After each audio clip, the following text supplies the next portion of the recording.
Right now in the manga community, we are in an unprecedented time.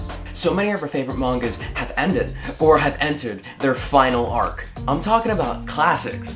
These over here, which just recently ended. And I'm also talking about the new blood, which helped reinvigorate anime's popularity in the past couple years, like these. All of them have entered their final arcs. But there's one in particular that I want to focus on.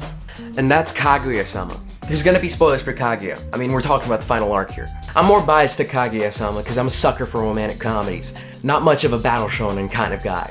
But to Kaguya's credit, no matter how dumb you might have thought the premise was in the beginning, it tries to be smart and break the wheel at every turn. The cliches that you expect with the generic romantic comedy don't exist here, or if they do, they're parodied and turned on its side. And the final arc might just be trying to do that one more time. Aka Akasaka always likes to put some moral ambiguity to his characters and their actions.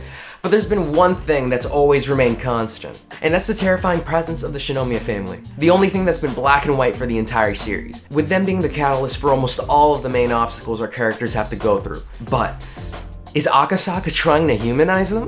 The damage that the Shinomis family's done is hard to take away. They try to kidnap Hayasaka and use her as a bargaining tool. She's best girl, and now you're trying to tell me that they're good? Unless we see a fist flying onto that old man's face on that hospital bed, we're not gonna forgive the Shinomis. The manga tends to roll out in two phases. The calm before the storm. The fluff, where we see the student council actually enjoying their lives and just having fun as high school students. And then we've got the drama. The story-driven essence of Kaguya, where we learn about our characters and their backstories and their histories with one another. Right now we just got out of a period of fluff and just got introduced to what's probably gonna be the hardest challenge yet. Unlike the original story for Kaguya, I doubt that the manga is gonna end in tragedy. I mean, as long as it's rest assured that this man's gonna save the day, as he always has. But what surprised me was the direction that we seem to be going in. Kaguya, before meeting the president, was a darker, more deceitful person. This is all due to her upbringing as a Shinomiya. And now Akasaka's trying to tell us that there's more to that story?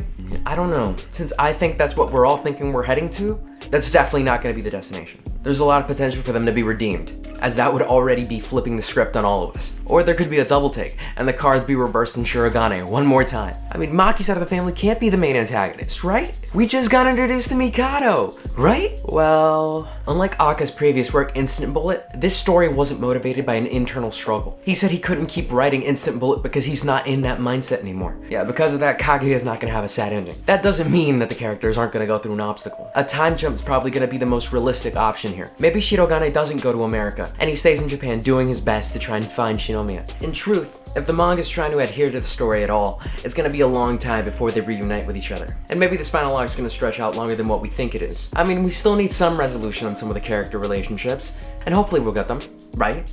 Right? It's not that the final arc came all of a sudden. It's just that it's been hinted and hinted and hinted at. The downfall was something we were all expecting. There's still a lot we have to see, including how this connects to Oshinoko, Aka's other work that's in the same universe. So let's hope that when we reach that happy end, there's gonna be hope for something more. Maybe, who knows? And no matter what Aka does next, it's gonna be written beautifully.